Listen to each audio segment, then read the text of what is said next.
ගරු අරුන් හේමචන්ද්‍ර නියෝජ්‍ය ඇමතුමා ඔබතුමාට විනාඩි 11ක කාලයක් ලැබෙනවා. ගරු නියෝජ්‍ය කාර්ක සභාපතිතුමියනි මතන්නේ තාමත් වැදගත් මොහොතක තමයි අද අපි මේ විවාදය කරන්නේ.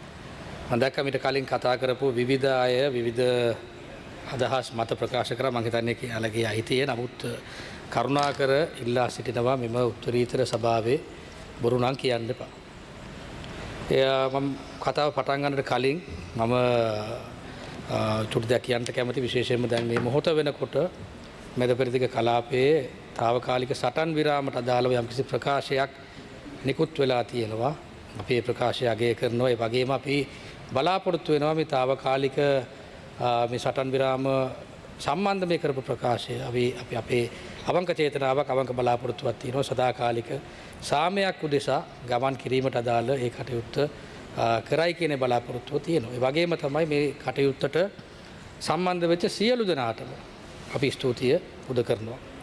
විශේෂයෙන්ම මෙම ප්‍රකාශය මැද පෙරදිග කලාපයට විතරක් නෙමෙයි අපි හිතනවා සමස්ත ලෝකෙටම මේක ඉතාමත් වැදගත් ප්‍රකාශයක් විදිහට තමයි දකින්නේ. ඒ වගේම තව දෙයක් මේ රාජතන්ත්‍රයේ සම්බන්ධවත් යුද්ධෙන් තොරව ඒ වගේම කිසිම හානියෙන් තොරව මේ ප්‍රශ්න ගැටළු වලට උත්තරයක් සොයා ගන්න පුළුවන් කියන එකට අදාළව අපි මත තියෙන අවසන් බලාපොරොත්තුවක් විදිහට අපි මේ දිහා අපි බලනවා. ඒ නිසා රාජතන්ත්‍රයට තවත් පාර විවෘත වෙලා තියෙනවා. ඒ නිසා යලි වතාවත් අපි සියලු දෙනාටම ස්තුතිය පුද කරනවා.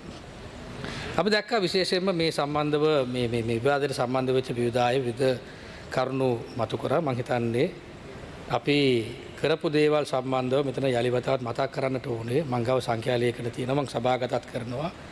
විශේෂයෙන්ම මේ දිත්වා සොලිකුණාටු කාලවකවාන තුල අපි ලබා දීපු වන්දි සම්බන්ධව සහනාධාර සම්බන්ධව නිකන් අර විහිළුවටපත් කරා. අපිත් නිලධාරීන් සංඛ්‍යාවත් එක්ක වැඩ කරනවා. විශේෂයෙන්ම හැමෝ එක්කම ඉතාමත් සුවදව අපි කටයුතු කරනවා. ඒ හැමෝගෙම පැත්තෙන් ආපු සුබවාදී ප්‍රතිචාරය තමයි එමෙතුමා මීට කලින් වාර්තා සකස් කරාට වන්දි ආපු ප්‍රමාණය නම් ඉතාමත් අඩුයි. මෙතන ඔබතුමීටත් ඒ සම්බන්ධව අදහසක් ඇති. ඒ නිසා මම පොඩ්ඩක් මතක් කරන්න කැමති මෙතනදී නිවාස් යථා තත්ත්වයේ කිරීම සඳහා රුපියල් 25000ක් ලබා දෙනවා කියලා අපි කිව්වා. ඒ ගැන අපි බැලුවොත් එහෙම 4,31,166කට අපි ලබා දීලා තියෙනවා.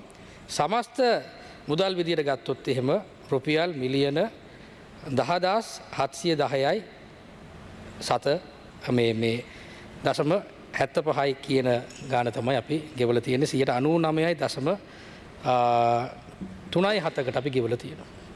ඒ වගේම තමයි රුපියල් 50,000 දීමනාව ගත්තොත් එහෙම 1,50,998කට අපි ගෙවලා තියෙනවා. සමස්තයක් විදියට ගත්තොත් එහෙම මිලියන 7,899.9යි කියන මුදල අපි ගෙවලා තියෙනවා. විශේෂයෙන්ම 95.01ක ප්‍රගතියක් මෙතන තියෙනවා. ඒ වගේම ඉස්කෝලේ ළමයින්ට අපි අමාත්‍යාංශ හරහා රුපියල් 15,000ක් ඒ වගේම ගත්තොත් එම ජනාධිපති අරමුදල් හරහා රුපියල් තව 10,000ක් විදියට රුපියල් 25,000ක යම්කිසි සහනයක් අපි පොරොන්දු වෙලා තිබුණා. මෙතනදී මං ගාව 15,000ට අදාළ කරන ඒ වාර්තාව තියෙනවා. ළමයි 1,78,890කට ගරු සභාපතිතුමීනි අපි ලබා දීලා තියෙනවා. රුපියල් මිලියන 2,683.35ක අපි වන්දි ලබා දීලා තියෙනවා. පාසල් උපකරණ සඳහා 89.31ක කටයුතු දැන් සමස්තයක් විදිහට නිමා වෙලා තියෙනවා. තව කීපයක් තියෙනවා සංඛ්‍යා ලේඛන සම්බන්ධ ප්‍රශ්න ගැටලු තියෙන නිසා ඒ ටිකත් අපි හිතනවා ඉතාමත් කෙටි කාලයක් තුල අපිට නිමා කරන්න පුළුවන් කියලා. ඒ වගේම කුලී නිවාස් දීමනාව කියන යම්කිසි දීමනාවක් අපි හඳුන්වලා දුන්නා. 7,677ක අපි ලබා දීලා තියෙනවා. ඒ වගේම රුපියල් මිලියන 347.97ක දීමන අපි ලබා දීලා තියෙනවා. සංඛ්‍යාව විදිහට ගත්තොත් එම 7,677යි. මුදල් විදිහට ගත්තොත් එහෙම මිලියන 347.977යි 80.41කට අපි ගෙවලා තියෙනවා. මේ වගේම ජීවනෝපාය අහිමි වුන්ට අපි ලබා දීලා තියෙනවා. රුපියල් මේ 882 දෙනෙකුට අපි ගෙවලා තියෙනවා. රුපියල් මිලියන 113.97ක දීමනාව අපි ලබා දීලා තියෙනවා.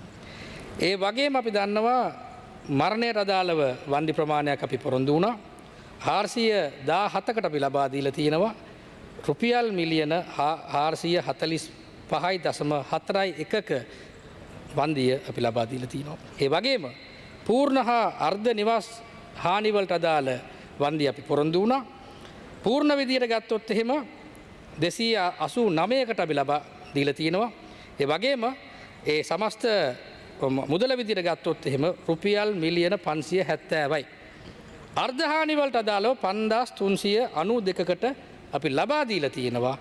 සමස්තයක් විදියට ඒකේ වටිනාකම විදිහා බැලුවොත් එහෙම රුපියල් මිලියන 1364.92. මම හිතන්නේ මේක තාමත් වැදගත් කාරණාව. දිගින් දිගටම බොරු ව්‍යාජ මඩ අවලාද මෙම උත්තරීතර සභාවේ දිගටම ප්‍රකාශ කරන මේ විපක්ෂයට මම හිතනවා මේ උත්තරය අනිවාර්යයෙන් ලබා දෙන්න ඕනේ.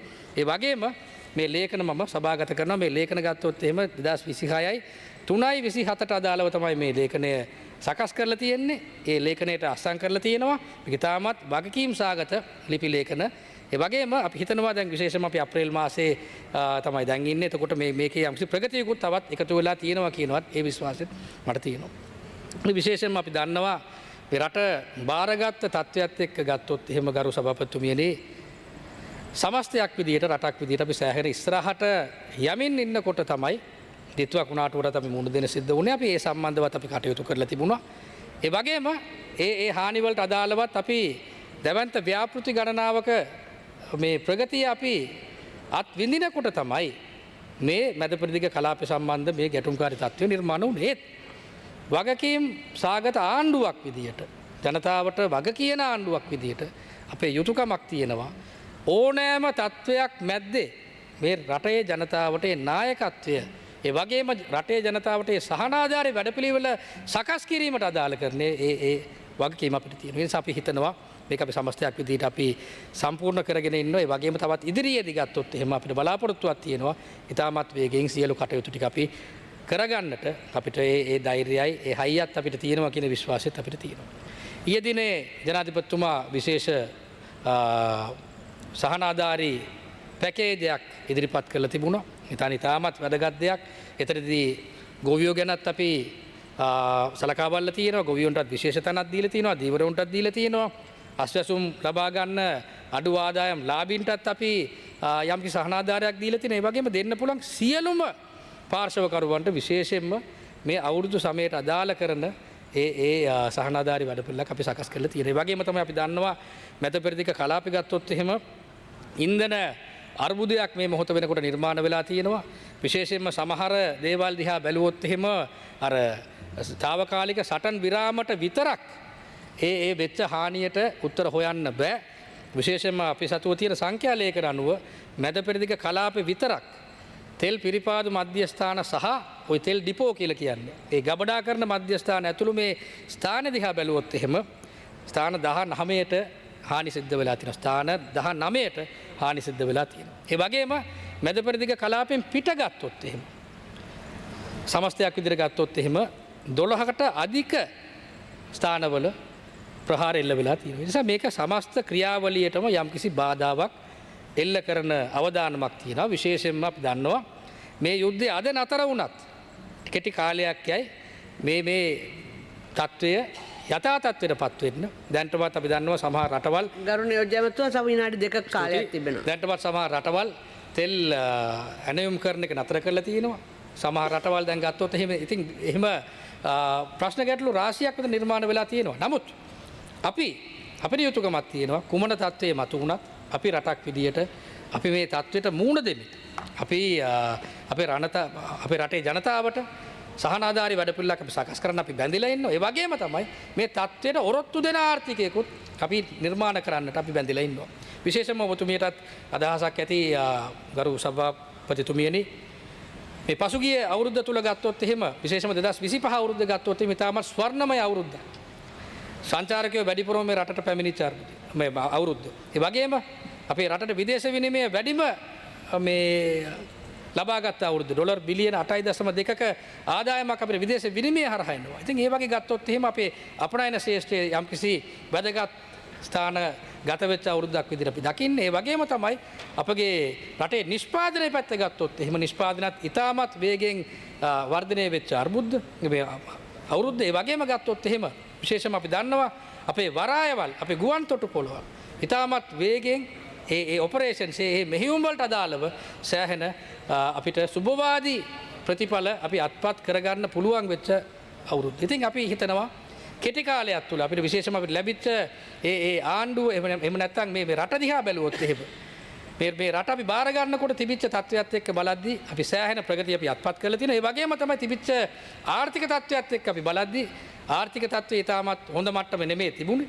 නමුත් අපි සමත් වෙලා තියෙනවා ආර්ථිකයත් ඉතාමත් ශක්තිමත් විදියට අපි සකස් කරමින් විශේෂයෙන්ම අපේ ජංගම ගිණුම්වලත් යම්කිසි ප්‍රගතිගාමී ප්‍රතිඵලයක් මේ ඉතුරු කිරීමක් අපි ඇති කරමින් අපි රටක් විදිහට අපි ඉස්සරහට ගිහිල්ලා තියෙනවා. ඒ නිසා ගරු සභාපතිතුමියනි මේ පසුගිය අවුරුද්දක් තුල අපි ආවෙන් පස්සේ මේ රට තුල සිද්ධ වෙච්ච ඉතාමත් සුබවාදී ප්‍රගතිගාමී කටයුතු වලට අදාළව අපි අත්පත් කරගත්ත ජයග්‍රහණ වලට අදාළව මම මේ ලේඛනය දැන් මේ උත්තරීතර සභාවේ මම සභාගත කරන්නම්. ඒ නිසා මට මේ අවස්ථාව ලබා දීමට අදාළව මම ස්තුතියි.